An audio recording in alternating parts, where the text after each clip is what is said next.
Kakaibang storya na naman ang mapapanood mo sa oras na ito.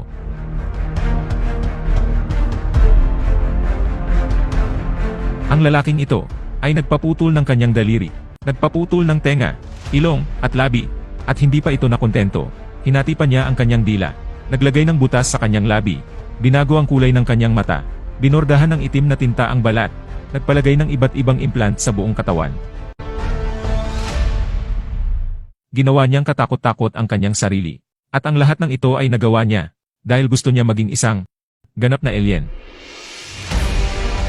Ito ang storya ni Anthony Loffredo, aka The Black Alien.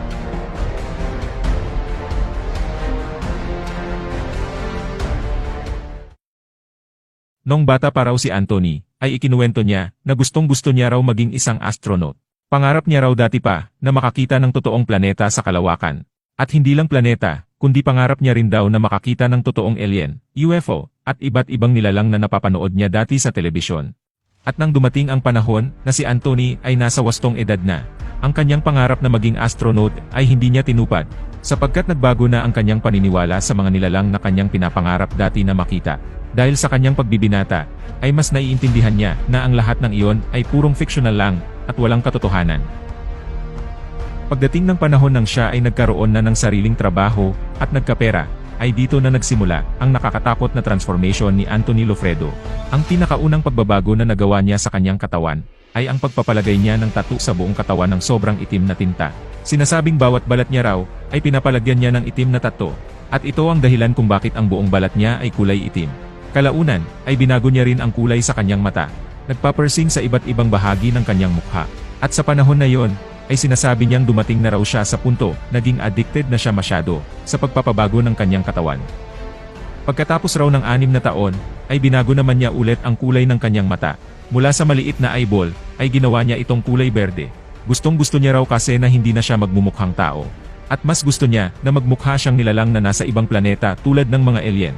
At dahil nga sa sobrang pagka-addict niya sa pagpapabago ng kanyang itsura, ay hindi pa ito nakontento. Hinati niya ang dulo ng kanyang dila, at pagkatapos nito, ay nilagyan niya ng butas ang kanyang labi. Para mas magmukha raw siyang kakaiba, ay hindi pa rin talaga ito nakontento. Mas lalong lumala pa ito dahil pinapuutol niya ang kanyang dalawang daliri. Sinasabing ginusto niya raw ito upang mas magmukha itong kamay ng mga aliens. Pinutol niya rin niya ang kanyang tenga, pinapuutol ang kanyang ilong, at binawasan ang kanyang labi. At hindi lang yan, nilagyan pa niya ng implant ang kanyang ulo, braso, at kamay. At sa pagkakataong ito, ay dito na siya nakontento sa pagpapabago ng kanyang buong itsura. Sinasabing sa kabila raw ng pagbabago ng kanyang itsura, ay punong-puno naman siya ng pang-insulto at panlalait ng mga taong nakakapansin sa kanya. Lalong-lalo na sa social media. Sinasabihan siya nito na sobrang kasuklam-suklam raw ang pagiging tao niya. Sinasabi pa ng iba na parang kailangan na raw niya na magpakonsulta dahil parang nawalan na raw siya sa kantinuan. Sa totoo lang, hindi naman natin sila masisisi kung ganito ang kanilang reaksyon, sapagkat iba't iba ang pananaw natin sa buhay. Ngunit sa kabila ng mga masasakit na salita na binibitawan ng mga tao sa kanya, ay mayroong isang tao naman, ang buong puso na tumanggap at sumusuporta sa lahat ng desisyon niya sa buhay. At ito ay walang iba kundi ang kanyang ina. Sinasabi ng kanyang ina na hindi niya raw huhusgahan ang mga desisyon ng kanyang anak at lagi raw siyang nakasuporta dahil mahal na mahal niya ito.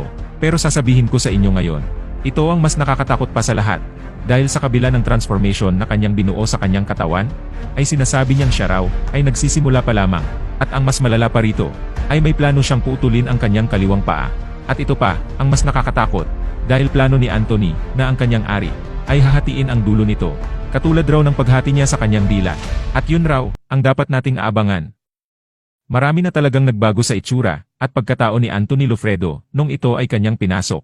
Halos hindi na niya makontrol ang pagka-addict niya dito. Dumating na kasi siya sa punto, na gusto niyang lumayo sa pagiging tao. At ayaw na niya na maging katulad ang kanyang itsura sa atin. Ikaw na nanonood ngayon, ano ang masasabi mo sa pagbabago ni Anthony Loffredo? Dapat ba nating pigilan ang patuloy na pagsira niya sa kanyang katawan? O dapat natin siyang suportahan? Share nyo sa baba ang inyong opinyon.